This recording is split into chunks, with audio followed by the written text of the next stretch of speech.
Hey, you. Yeah, you. You work in IT, right? You've been on hundreds of Zoom calls, Teams calls, Google calls, and WebEx calls, right? You're familiar with this new normal of working remotely and video meetings, right? You are? Well, then why in the name of his master's voice are you using your laptop's internal webcam and microphone? You sound terrible. Fix it. Somehow, I can hear your neighbor's lawnmower, or maybe that's your ceiling fan or your humidifier. That's just how bad your microphone is. I can hear everything around you but you, clearly. And when you turn your head, I can hear the ocean.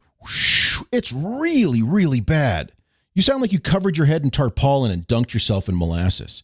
You sound like David Prowse in A New Hope before he was voiced over by James Earl Jones. You sound like Charlie Brown's teacher.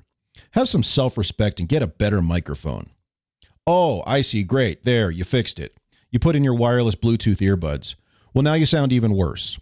It's as if you're speaking through a sock and a shoe while it's being worn by somebody else several miles away. An actual Maxwell Smart shoe phone would sound better. And thanks to the magic of Bluetooth, you've now added latency to your bad audio. Now I'm not sure if you're simply not paying attention or if you're on some sort of C-band satellite delay. NASA had better latency to the astronauts on the moon. I look forward to you talking over people you can't hear because of your awful wireless earbuds, and then pausing before saying, well, I was just going to say, and then filling that void with what somebody else just said. And hey, spoiler alert, earbuds are not high-quality microphones. They're the bare minimum of basic communication tools. They don't have a quality microphone because they're a convenience for streaming Enya and Post Malone while walking your dog. I can just hear you now. But they use headsets on the news or on the sidelines at the Super Bowl or in the opera. Oh, sure. But there's a guy with a long ponytail and a massive beard dressed all in black with 4 Sharpies hanging from his lanyard, standing at a digital console working extra hard to get those people to sound great. And nobody wants that kind of riffraff rooting around in their house. Which reminds me, we need to talk about your webcam. You're live in low-resolution Smearovision, and it's an embarrassment. Turn on the light, open the blinds, and stop relying on the poorly placed webcam sourced by the lowest bidder and engineered to fit in the bezel of your ultralight laptop. I'm pretty sure you're using an actual camera obscura. I've seen better footage from Abraham Zapruder. Hell, the Patterson-Gimlin film looks better, and it's more believable to boot. Oh, what's that? You are using an actual webcam? Well, does it have one of those privacy shutters? Perhaps it'd just be better to leave it closed because your webcam is terrible. Do me a favor, spend more than $14 on a new one and position it correctly so you're not looking off to one side and showing us an all out-of-focus shot of your left ear. We've all seen ears before. We don't need to see yours. I mean, come on. You work in technology. You should demonstrate how to look and sound your best. I might be an ugly troll with a voice like Ed Grimley, but at least I'm in focus and clearly audible. I might not have anything worth contributing to the meeting, but at least I can be seen and heard. If a 16-year-old streamer in their basement can sound like they're 2 feet away from you and look like they're on set at ESPN, then so can you. Finally, one more thing. Stop it with the virtual backgrounds. Yeah, we're all at the beach, or you're in space. Knock it off. We all work from home on occasion. We're all familiar with what a living room, a dining room, or a home office looks like. No one is spending time examining every pixel trying to read the books on your bookshelf. And if you're in the office, then clean it up a bit. Or you know what? Or don't. No one really cares.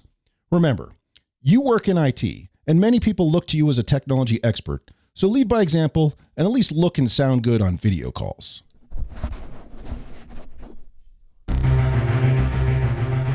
This is AV SuperFriends Off the Rails, an almost regularly scheduled open discussion on audio and video in higher education. We'll sound off about our most brilliant ideas, our dumbest mistakes, and everything in between. And because this conversation will almost certainly go off the rails at some point, we'll end up covering just about everything else. And now, the AV SuperFriends.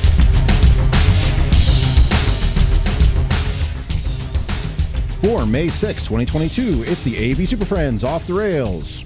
Welcome back, everybody. Time for another Friday afternoon podcast adventure. My name is Chris Dechter. I'm joined today by Jamie, Mark, Larry, and Justin.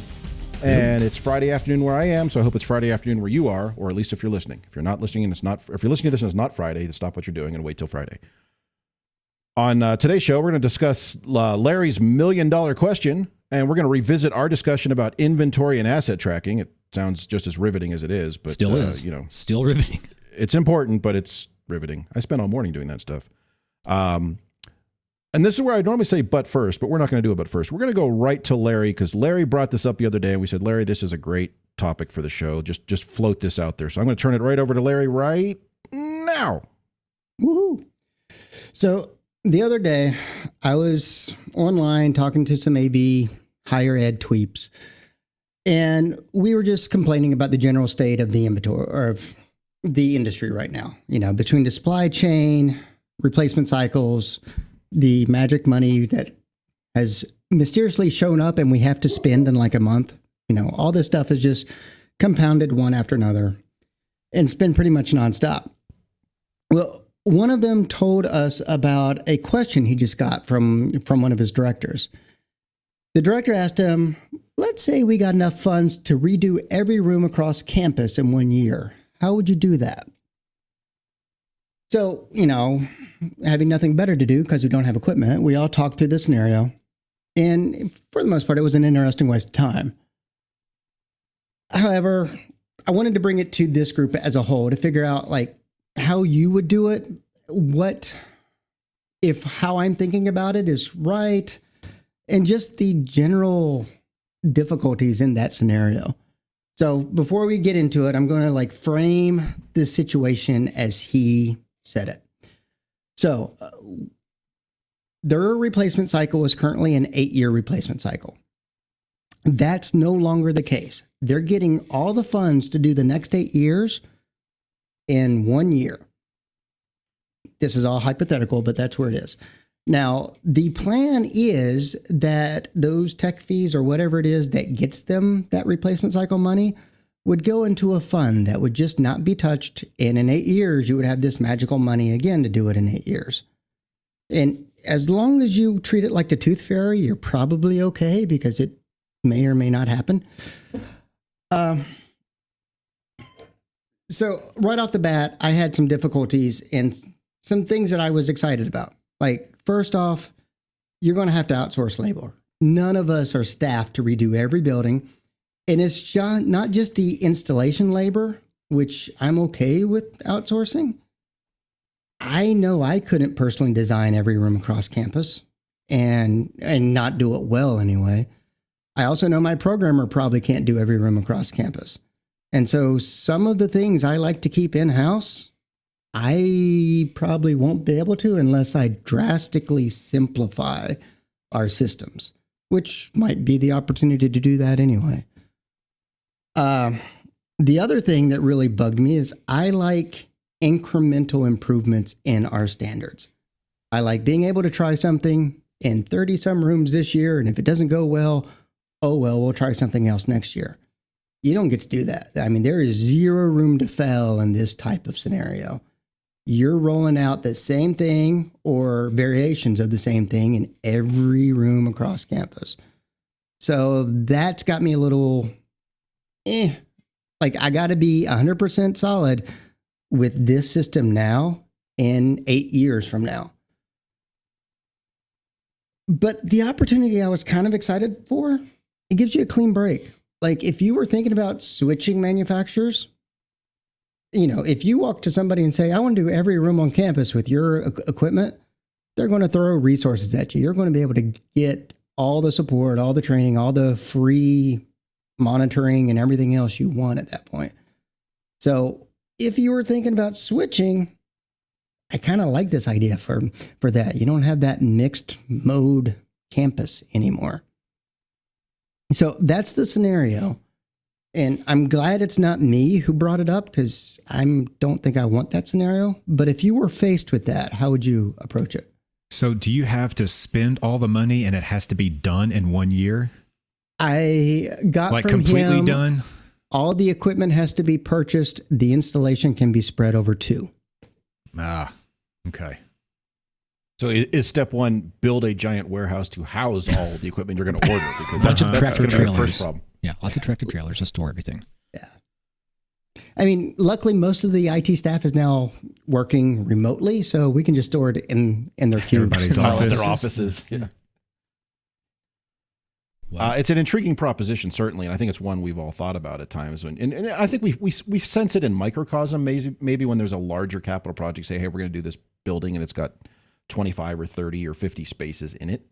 you kind of have that, for an afternoon, you're thinking, oh, great, I'm going to redesign everything. It's all going to be different. It's all going to be, but then you, to your point, Larry, like, I don't want that mixed mode environment. So now we're kind of right back to, I'm going to build on my current standards and what we currently deploy and support, and just kind of, go from there and use the newest model of this thing. But it's, this is intriguing from the standpoint of if you did have this opportunity, how would you approach it?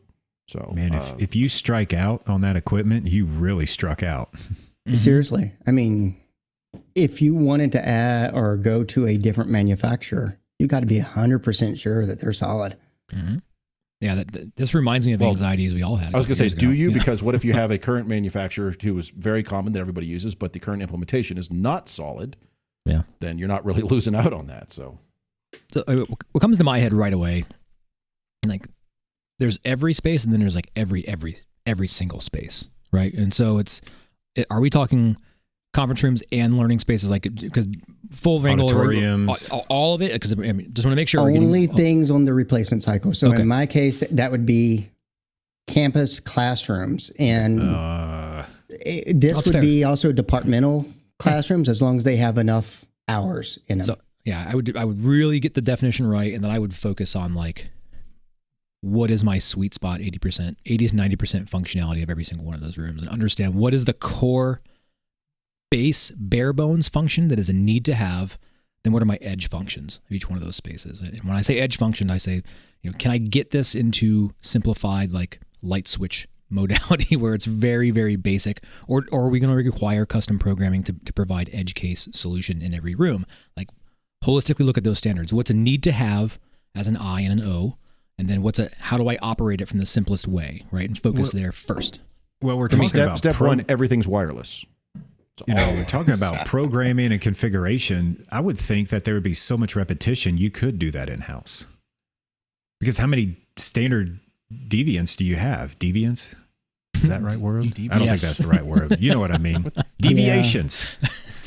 I'm tired, guys. We're going to give you credit for the deviants. Yeah. Evil AV, right? Deviants is what they call all of us. Yes, we are the deviants. I mean, as long as you can make sure whoever you're using, you don't have to touch the code again to like change the room number, change anything like that. If you can automate that.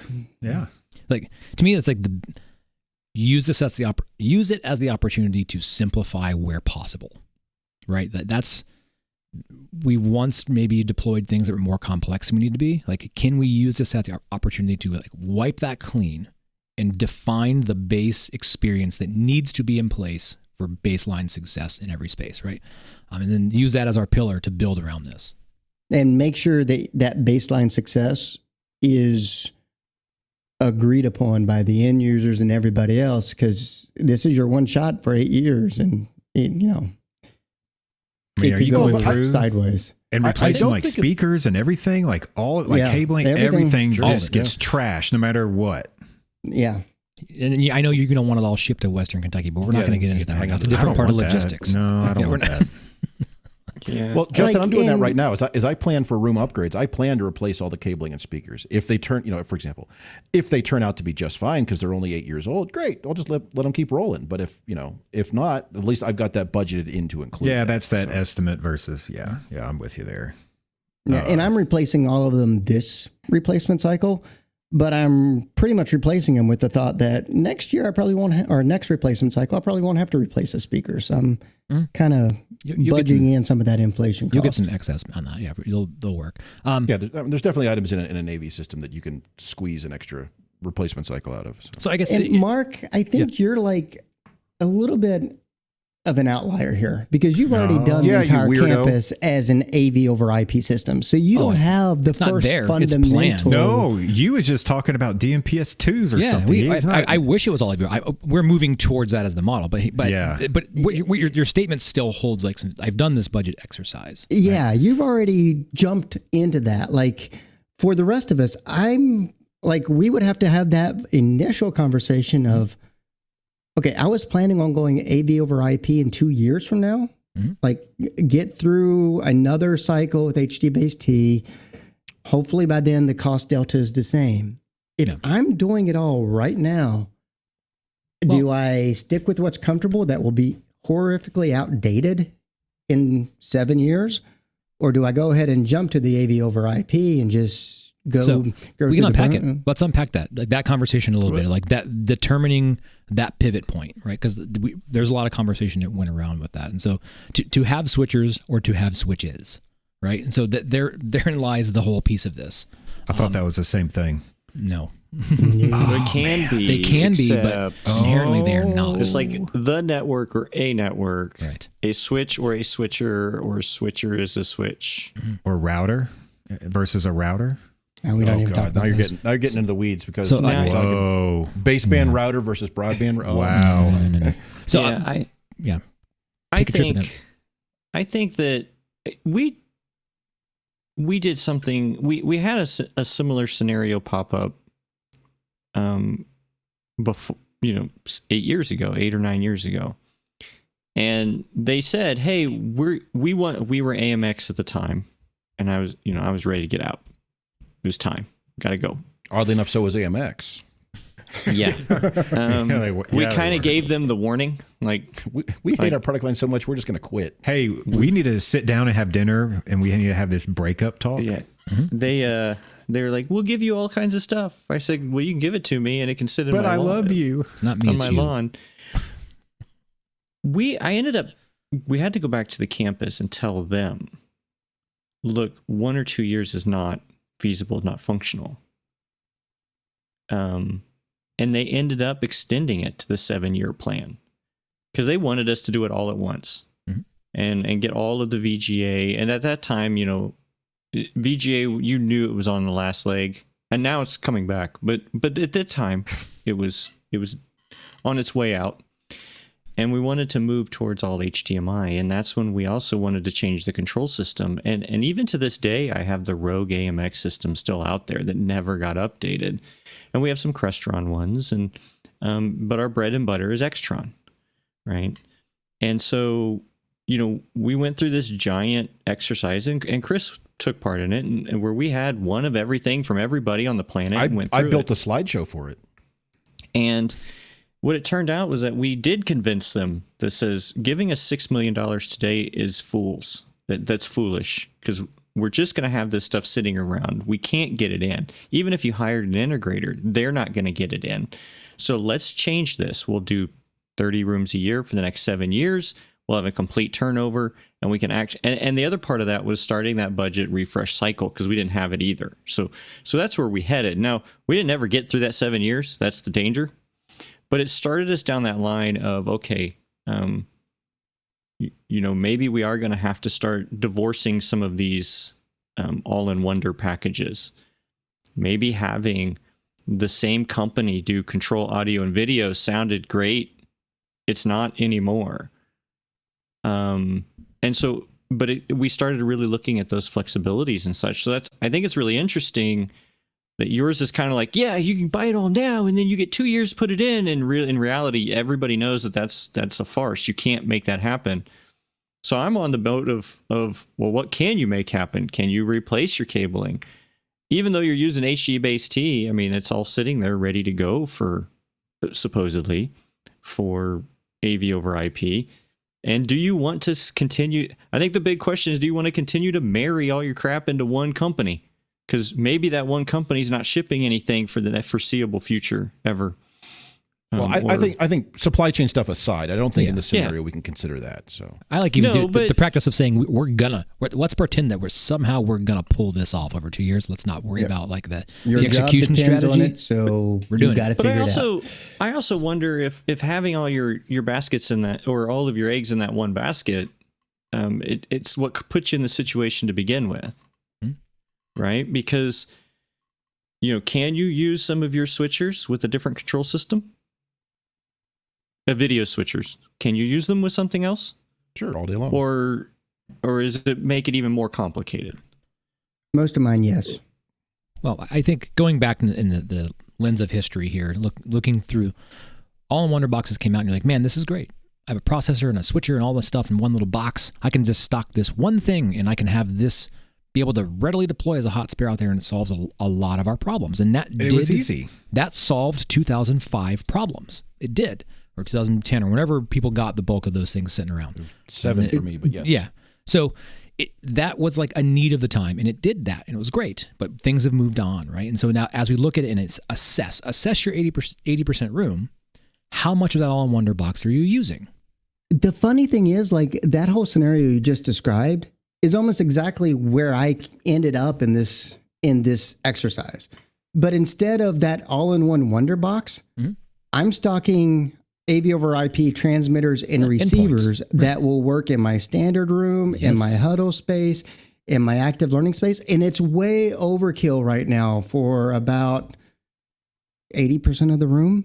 Like I can do it cheaper the old way, but then I have to stock all these all-in-one wonder box for critical spares. It's a different box. Yeah, it's a different. I like having a common kit of parts. And when I did this exercise, it was about what kit of parts gives me the maximum flexibility down the road for a small type 2 room up to a type 5 room, or whatever your nomenclature of choice is within your facilities, that I can use this same piece, and it scales down just as well as it scales up. And that was part of my decision-making matrix in saying, okay, looking forward, I don't want dedicated dinosaurs doing dinosaur work. I need to have a more IP-centric workflow because I need to scale.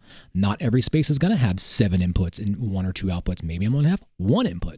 Maybe I have 2, right? I think that's really the beauty of flexible systems like AV over IP is that you're right. In a small space, if I have 3 or 4 inputs, and I say, okay, I can do this with like you said, Larry, I can do a small switcher, does a few other things. Hey, great. That's very cost effective. And I can do the same thing with AV over IP, but in that small space with only 2 or 3 inputs, you have to add a few extra things, and it does look more expensive. However, when you consider then you can use those exact same parts in the room that has 6 inputs and 4 displays, 8 displays, or whatever. And then when somebody says, hey, we want to add a confidence monitor to the back, and you go, great, that's 1 more of these things. And there you go. That's really where it starts to pay off. So regardless of how you would approach this from an ecosystem standpoint, I would definitely from a transport and flexibility standpoint, start with that level of flexibility, that level of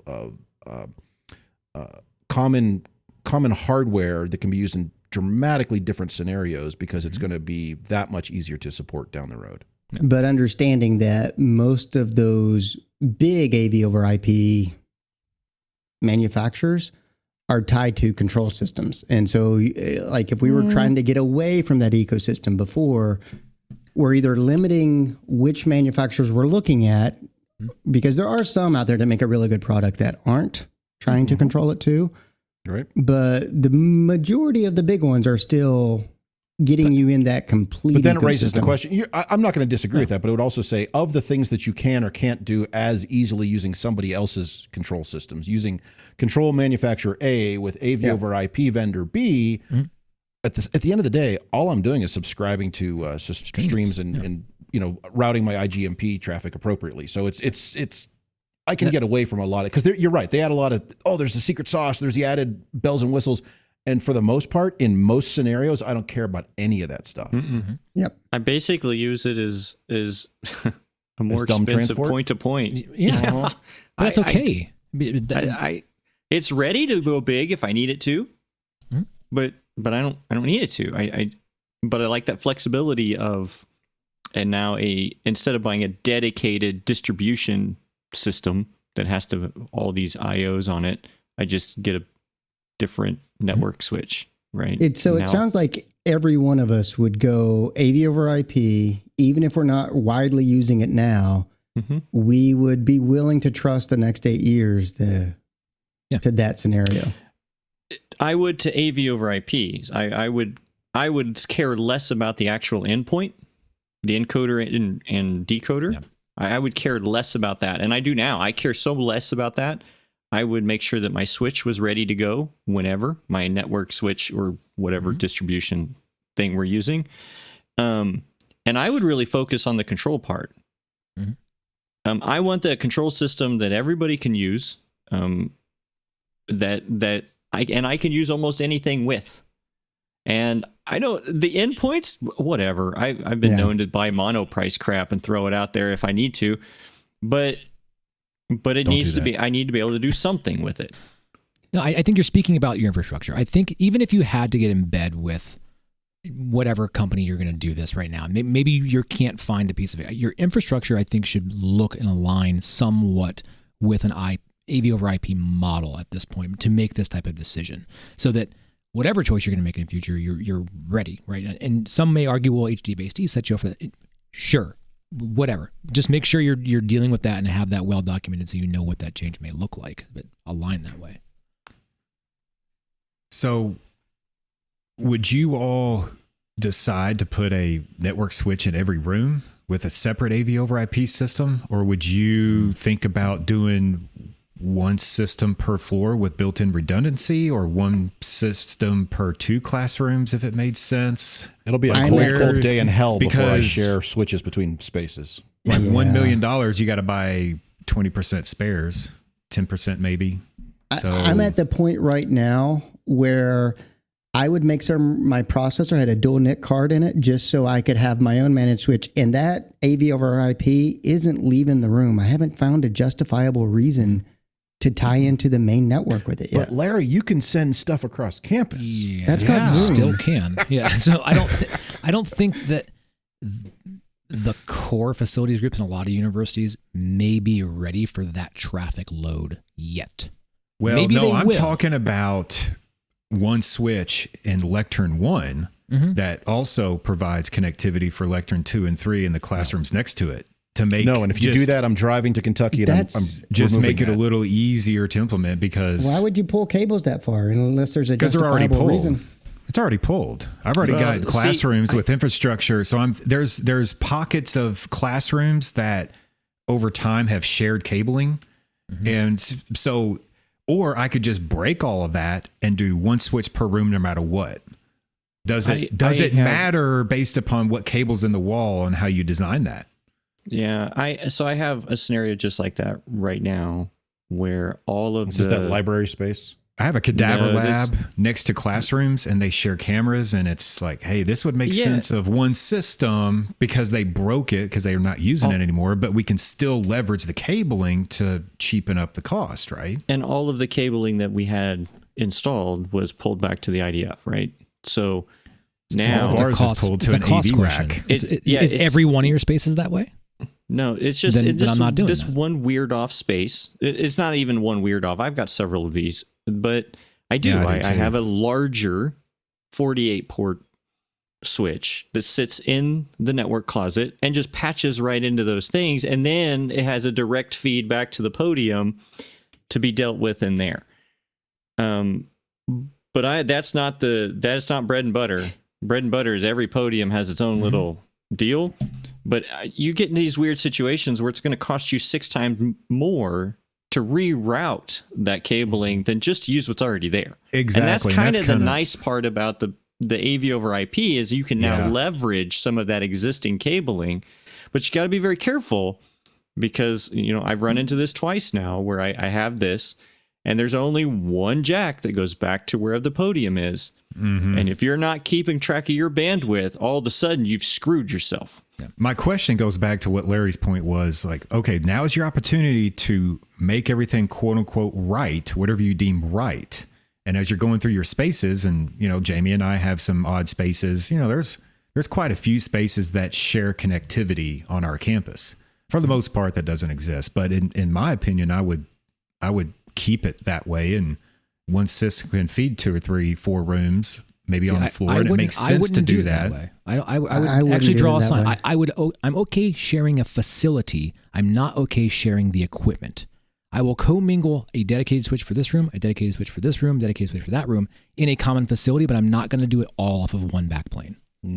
With built-in redundancy, though. As far as what? If you're doing redundancy, then why not just do? Then why not just? Though I will say, Justin, to that idea, I think there is some validity to it if you have common infrastructure sharing multiple spaces. If you also pre-schedule all the help desk tickets to come in for it failing, Yeah, so they have to fail at the same time.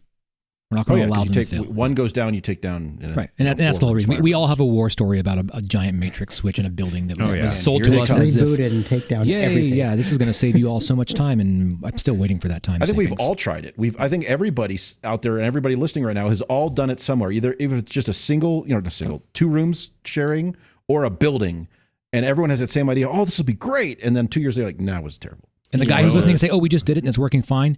Just give it a little bit of time. Yeah, we some did time.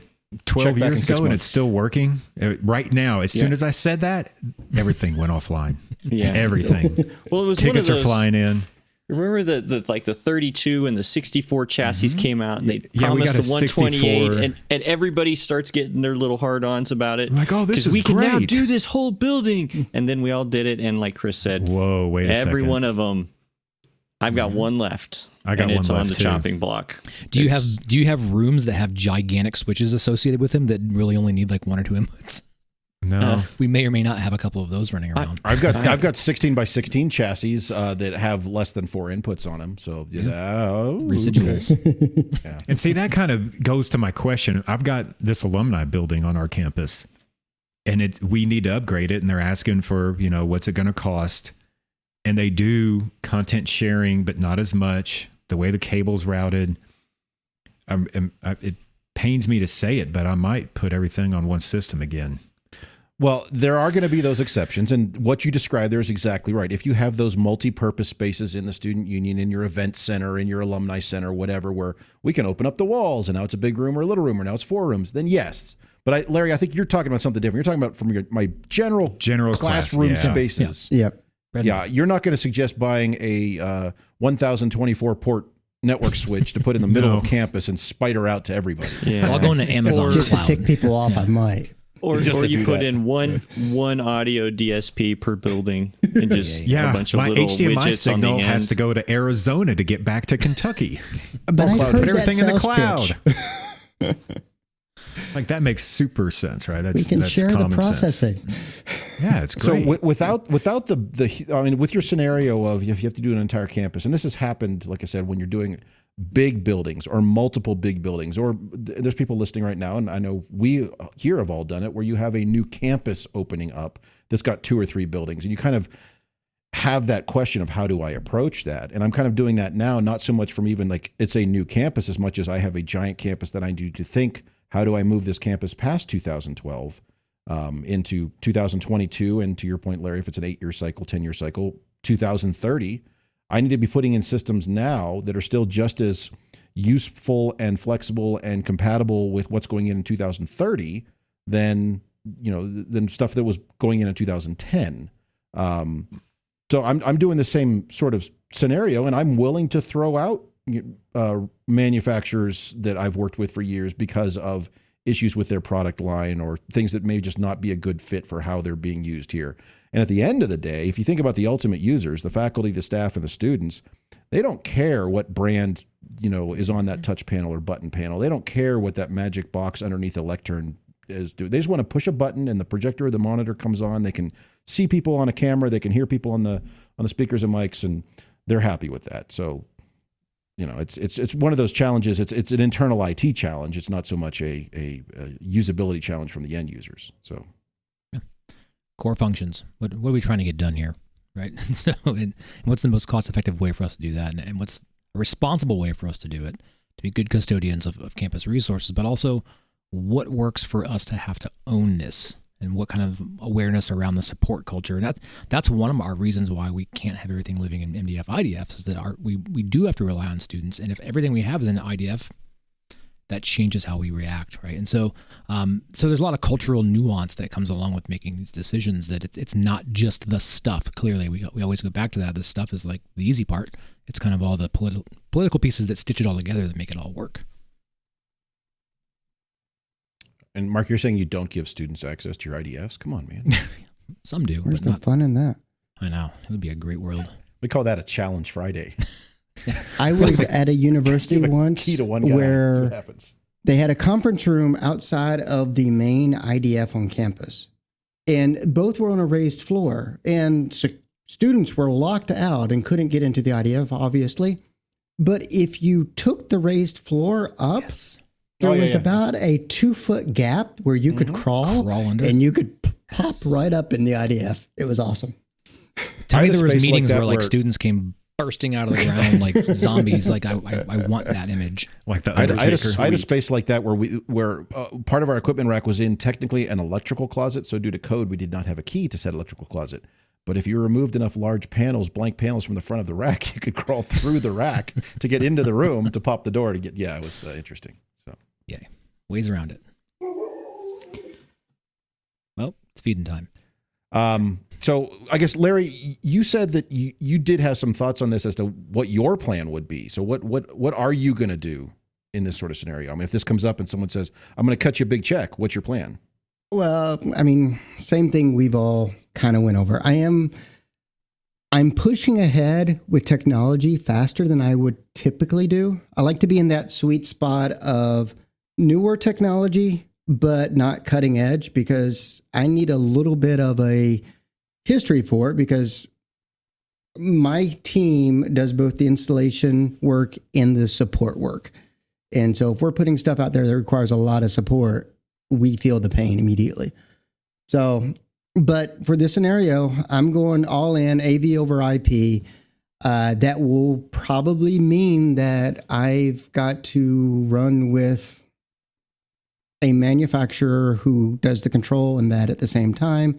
That's not a big deal. I drink the Kool-Aid with both of those flavors, so I can do that if I have to.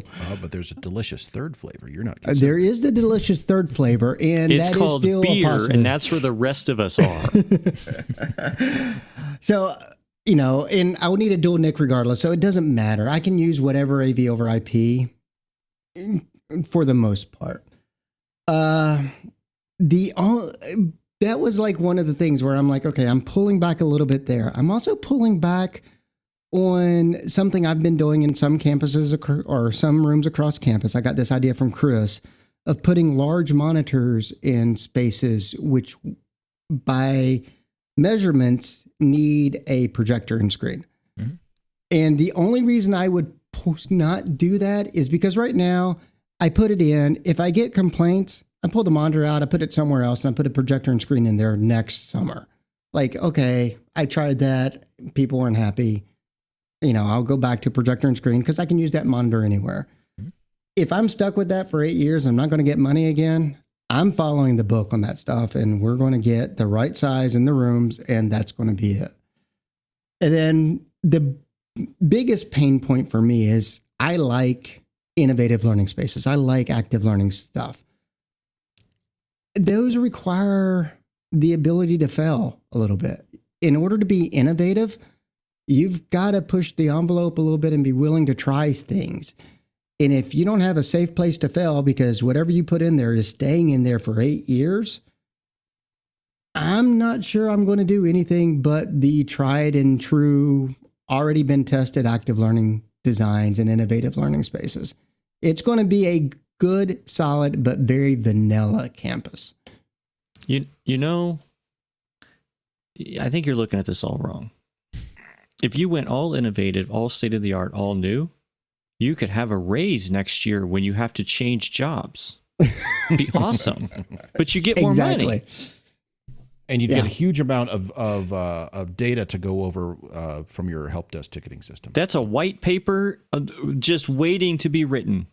I actually said, if I'm going to fail, I'm going to fail spectacularly. Big. I'm going to fail. It's going to make the papers. Nice. No, I don't disagree with you. If you're doing a campus-wide rollout like this, and you said, I have got a year or two to do a space that I have to plan to not be able to touch any of these for between 8 and 10 years. I know they say 8, but we know what that means. Then yes, it's best to play it safe from some of those things like projectors and screens, because if I put a screen in, barring that weird laminate issue we all had a couple of years ago, or somebody damaging it, that screen is still going to be valid in a number of years. Or if that screen dies, that's a relatively easy thing to swap out, unless you go buy a whole bunch of motorized door recessed. Don't do recessed screens. Don't do that. This is for you all the architects that aren't listening. Don't do it. For the people out there who think they're great, they are. But don't do that. But you're right. And my comment about oversized monitors instead of projectors would be in scenarios where if I need a 110-inch projection screen, but I can put in a 100-inch monitor, that's close enough. But you're right. If I'm up in the 130, 150, 170-inch projection screens because it's a larger space, then yeah, putting in a 100-inch display, or someone's going to say, do a video wall. It's like, no. Now you're just adding complexity for a wow factor in a space, because we all have them. You go into these rooms and there's like a 90-inch projection display, and you're like, I'll just put a monitor on that wall, and all the calls about the complaint about this being dim or the lamp or whatever, that all stops. Now someone's going to say, but I need to be able to write on the whiteboard, and like, well, you have a screen that comes down in front of it right now anyway. So yeah. And yes, I understand what someone out there is saying right now, but you can do interactive. No one cares. Yeah, it's dumb. It's and the fastest way to replace it will early. be banned on campus, because I do not want to have multiples of those across campus where I'm constantly trying to keep them looking the same in 8 years. Mm-hmm. Yeah, video walls are a real challenge. I think the challenge that it's hard for me to wrap my head around is that the expectation that it's one and done for 8. Well, right? is that not uncommon if you're doing a room now? Jamie, if you're putting in a brand new room next month, you have all the gear. Yeah.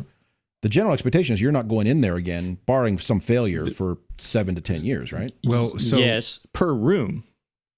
Yes. I'm really concerned about you have 2 years to do your campus, and you don't get funding for 8 years. So what are you going to do the rest of the 6 years? You're just going to go to the beach and chill? Apparently it's support. Like I can see the staff dwindling. Dealing with the bad decisions is what's going on for those 6 years. The first 2 years, you'll have a layoff because your ticket count would just plummeted. And then you're going to see this ramp up. This really and then you're not going to have enough people for the last 6 because you can't keep up with tickets. So you need to put some reserves behind to hire up some integrators. So that's why I think your idea of infrastructure, of playing it safe, because that's the big part that scares me too, is that it. To Chris's point, yes, I get it. A building, fine. A room, whatever. But a whole campus, 8-year no touchy? Oh, geez. And we all know, like, this is just covered spaces. We all have tons of projects that come in that aren't classrooms. And so we'll still have stuff to do. And after about year 5 or 6, those rooms will look so much better than the classrooms. See, I have a hard time wrapping my head around this based on how we do projects. So I would literally have to replace the whole campus because everything is departmental owned. There's nothing central. That's where we came from, right? Yeah. That we had leadership come in that said, this is horse crap. There is no more of that. Here's what we're going to do. All you departments, you're turning them over. And if you want something, we'll pay for it. And here's how that's how we got in the situation we were in, because somebody came in at the very top and said, we're done with that. So that's where I think you're going to see this scenario pop up for you, is you are going to get a leader somewhere down the road that says, I'm done with the fiefdoms. We're done with all these little mini kingdoms and all these kings. I'm the king. The rest of you are peasants. Do what I say. Well, we'll see, right? No, but that's how we got there. We just implemented a new budget model with our new provost, and it's called RAMP. And I don't know if that means anything to anybody else, but basically it creates a lot of silos across campus. Aren't those little onions? Are you talking about scallions? Ramps? Yeah. I don't know. Maybe. It's a Kentucky It's like thing, a ramp model. I don't know. Maybe. I don't like onions, so I'm not sure. So we have to upgrade our whole campus all at once. Yeah. So yeah, so we'll get you a script. So Larry, the one thing I would say is, even if you are playing it safe a little bit on this sort of thing, if the scenario is, hey, we need to do a bunch of this, and you're thinking, okay, if I were doing this, I would do it this way. I would do a little bit of fancy schmancy in each room, just so people feel like they're getting, because what's going to happen is they're going to say, hey, we just put $200 million into this, or whatever it is. They're going to need a little bit of fancy schmancy so that things, because if what you put in is a very reliable and rock solid room that is almost identical to a design from 10 years ago, which we all know would be just fine. We've joked about hey, I'd pull my own copper, I'd run serial lines to everything, and it would be fantastic. But if we did it that way, they're going to be like, well, come on, Larry, these rooms look the same as they did 10 years ago. So Like a prime example is this year in my replacement cycle, I'm putting whiteboard capture across the board, every room. That's just added to the beam tracking mic in the room and all this so we can better incorporate high flex. I've seen enough tickets with those whiteboard captures that I wouldn't be comfortable right now standardizing on those in every room across campus. We're trying them out this year and we'll see how that goes. But if I had to plan for 8 years, I don't think those would be in there. I'm going to ask this question knowing the answer and hating the question before I even ask it. So let's just get that over with. Well. Would you, because we've seen the articles, we've seen the marketing. Great. They're dumping $1 million, $2 million in your pocket. You're going to revamp all of your classrooms. There's already a PC in every one of them. Do you even entertain Zoom rooms, team rooms, rooms of whatever? No, not even. I told you. It's not even allowed to be brought up. It's not happening. Yes. Nope. Yeah. Yes. Question Seriously? mark. Yes. What happens in 3 years when they get bought by somebody? I guess we'll find out. What happens in no 2 years? branded taken on that. classrooms. No branded What happens in 2 classrooms. years when that device that you just bought gets end of life by both the manufacturer and the Zoom team, Google, whatever system? Because that's going to happen, and there's going to be people out there who are going to be. I said yes. pissed. Question mark. I have. Yes. Look, Mark doesn't want the question either. I only asked that because we've seen the notes, we've seen the stories, we've seen the marketing that XYZ University is going to standardize on Zoom rooms, and I hate the idea. I think it's a fool's errand. But I wanted to throw it out there in case some university out there is going, oh, well, why wouldn't you just do Zoom rooms because it does everything? No, it does not do everything. I know that shit. It does not. James, if you're going to go that far, I'm calling up our good friends at Cisco and I'm buying a shit ton of codecs. Yeah. So can I have all your SX20s from 15 years ago? Oh my God. Dig yourself I just throwing it out there hole for on our that audience. We're not some of our audience, and I'm just throwing it out there. Like, No, look, I get it. I'll Just see don't do it. that, and I'll do it. push it to wireless displays technology. I'm probably not putting any of those in there because I can't guarantee they'll last 8 years. I may or may not have a pallet of undeployed wireless appliances that are not going to get deployed. So anybody out there who wants a whole bunch of wireless appliances, maybe reach out to me. You can just dump those in the trash. I don't All right, like additional so service fees for my classroom to work. Oh yeah, you're getting charged for it, but still. This is an interesting scenario, and I think it's one we all deal with in microcosm, but it's interesting to think about if I was doing an entire campus. In my case, if I was doing 350 spaces plus, how would we approach it? But any last thoughts from everybody? I think we've all hashed around this. The one thing we haven't talked about is brands, and I think we've deliberately tried to stray away from that. So, if someone really wants to know how we're doing this stuff, I'm sure we all have different approaches to it. So but to keep it generic, we're staying away from that. So any last thoughts from the panel on things we haven't discussed, or do we focus on, hey, go flexible, focus on your infrastructure, and maybe play it a little bit of safe with a little bit of flash on it? One last thought. I was joking. Don't do Zoom rooms. There you go. Words of wisdom from a man who has too many of them already. Yeah. So, all right, let's take a quick break. There's a great new digital magazine from Higher Ed AV Media found at higheredav.com, and we do a special monthly show where we actually stay on topic. It's a show where we try to really focus on a single topic and break it down into AV SuperFriends style. That's AV SuperFriends on topic, found at avsuperfriends.com, higheredav.com, iTunes, Amazon, Spotify, Google, and wherever else you get your podcasts from. So for our final segment today, this is a bit of a follow-up conversation from a few weeks ago. We talked about kind of how we are doing asset tracking and how we're ordering things and trying to, approach but not quite go over that magical limit at which point a mystical person has to emerge from their dungeon and put a magical sticker that somehow protects things for inventory and insurance stuff. But anyway. So we got an email about that, and I'll just read the email. We can respond to it because it's very generic. But it said, "Hey guys, your discussion on inventory tagging got me wondering what everyone's process is for onboarding new equipment for installs. We have an inventory system for location and asset management tracking. We enter IPs in our IP management service to reserve DHCP. We also update GVE and EMS. Does anyone have an all-encompassing system they use to automate this process?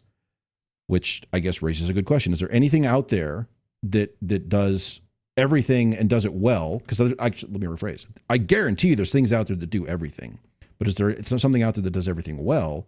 Or are we all just in piles of shared spreadsheets and OneDrive folders and Post-it notes stuck on things and critical information written on the side of a box? There's several products that claim to do this type of thing. But I do not use any of those products exclusively for all of those pieces that were listed on that request. Like many would use say, them all to do something they're not supposed to do. No, like your Fusion kind of thing. You could do a lot of stuff right in there and input a lot of information and gather and put a lot of stuff there. But I'm not going to use it for that. I'm just not going to.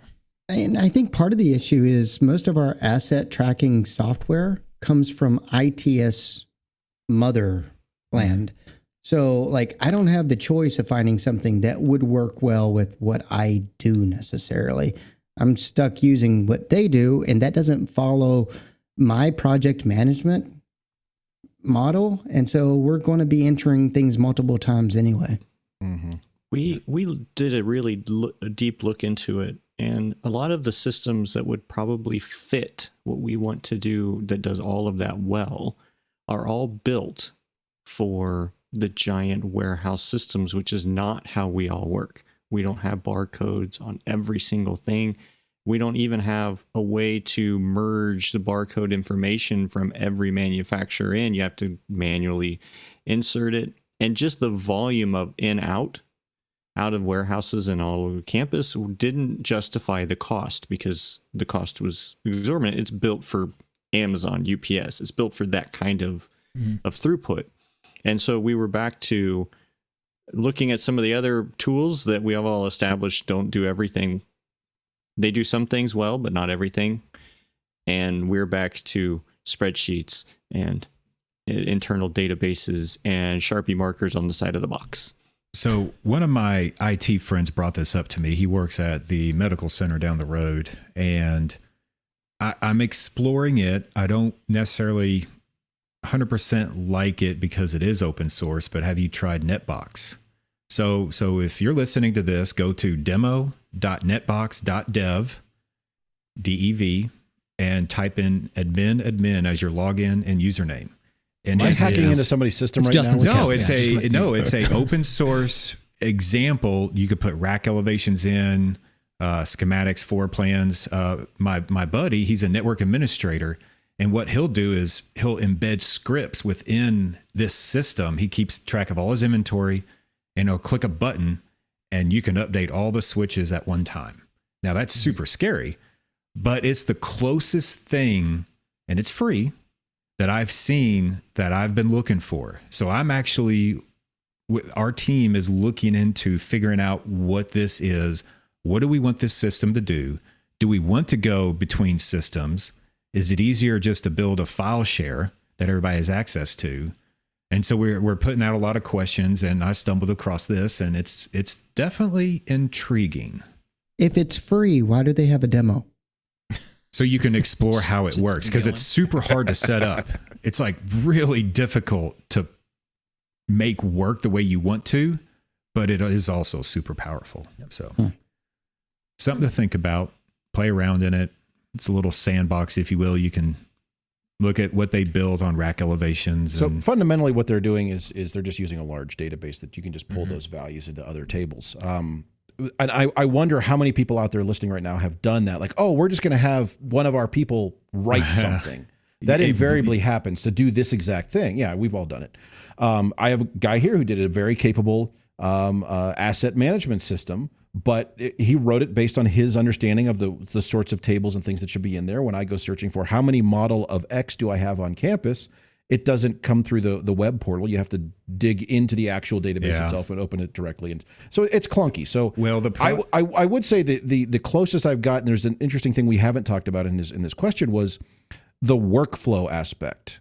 You know, is there a way to do this sort of thing where I start entering this information and that, you know, automatically generates the next thing and the next thing and the next thing to automate some of that process, but also to create that standardized process. So ensures as I have a technician or two unpacking a bunch of boxes of stuff and they're entering it in, it starts creating all those next keys for the next step in the process. And I don't know of anything that does that. You can certainly script that, but now you're back to writing custom stuff. I feel like a lot of those are like designed for perfect world scenarios too. Like everything is magically here at the exact same time, and it's perfect, and we're going to go on this date and do all that. Like that's just not where I live. We keep doing custom stuff here, So we wrote our own help desk software.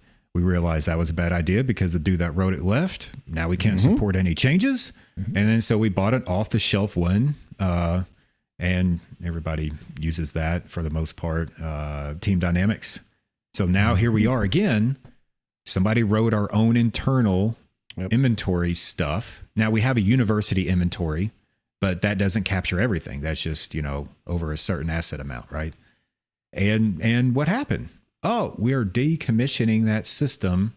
So sorry, we're not supporting anymore because the guy left. So let's stop writing custom crap.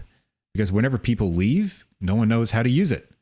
So let's buy something off the shelf. So what's the common denominator of data sets? Because we always, ITIL and everything, we got to get our data sets to talk to one another. Like at the end of the day, like I explain our most robust data set that we have is really our inventory becomes down to like IP enabled devices. We have one Google Doc that has every single space, every single item, Mac, IP address, VLAN, port identifier, and such. And it's super valuable. It's probably the most valuable document on campus.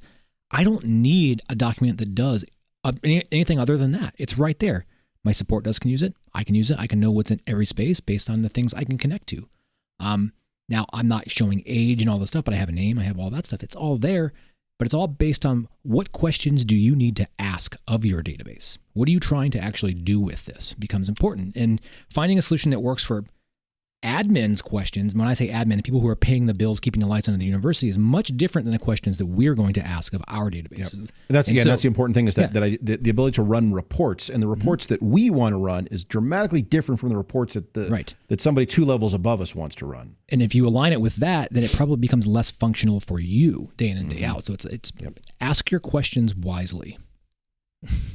So I guess the closest answer we would all have here is a giant Excel spreadsheet. Unfortunately. On your desktop folder, not shared, on a single computer, on a USB stick under your bed. On a USB stick you hand around to people. Do that. Wear it around your neck for security. Make sure you always know where it's at. Put it right there.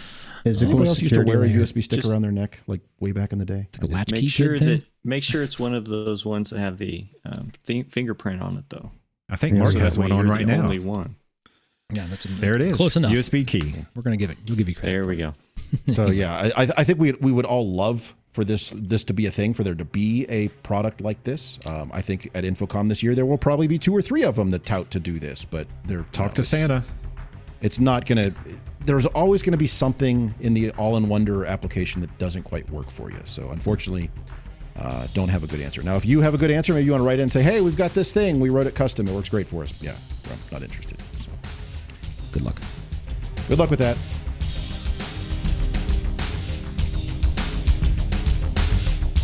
Well, we've managed to ruin yet another episode of AV SuperFriends Off the Rails.